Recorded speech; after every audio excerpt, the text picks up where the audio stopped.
Sir బంగారం వెండి ధరలు ఆకాశానికి అంటిపోతున్నాయి. ఒక్కసారి అసలు 24 క్యారెట్స్ 10 గ్రాము అంటే రిటైల్ మార్కెట్లో ఎంత ఉందో చూద్దాము. రిటైల్ మార్కెట్ విషయానికి వద్దాము.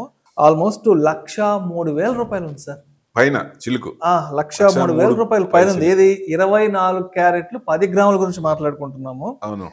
అండ్ అదేవిధంగా సిల్వర్ విషయానికి వస్తే వెండి కేజీ ఎంత ఉందో తెలుసా?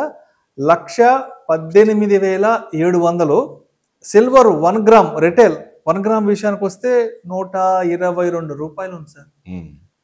సార్ ఎందుకు వెండి ఆల్మోస్ట్ బంగారాన్ని క్రాస్ అయిపోతుంది? ఈ మధ్య వెండికి సంబంధించిన బజ్ ఎక్కువ క్రియేట్ అయిపోయింది. రాబోయే రోజుల్లో వెండి కూడా బంగారం కాబోతోంది అంటూ కూడా మనకి విశ్లేషకులు చెప్తున్నారు. సో ఇప్పటి నుంచే వెండి కొనిపెట్టుకోవడము లేదంటే వెండిలో ఇన్వెస్ట్ చేసుకోవడం మంచిది అంటారా అసలు? ఇవాళ కొంచెం డీటెయిల్డ్గా సిల్వర్ మార్కెట్ గురించి వెళ్ళిపోదాం. సిల్వర్ బంగారం అయ్యే అనుకోవచ్చు. సిల్వరే బంగారం అయ్యే అనుకోవచ్చు. అవుతుంది ఇంకా ఉంది, క్వశ్చన్ ఉంది. డెఫినెట్ గా ఇది ఇంకా తక్కువ, దీని ఇంకా పెరిగే ఛాన్స్లే కనపడుతున్నాయి. సో గోల్డ్ ఎందుకంటే మాక్సిమం పెరిగింది. 1,06,000 హై రిటైల్లో. ఇప్పుడు ఎంత ఉందండి? 1,03,000.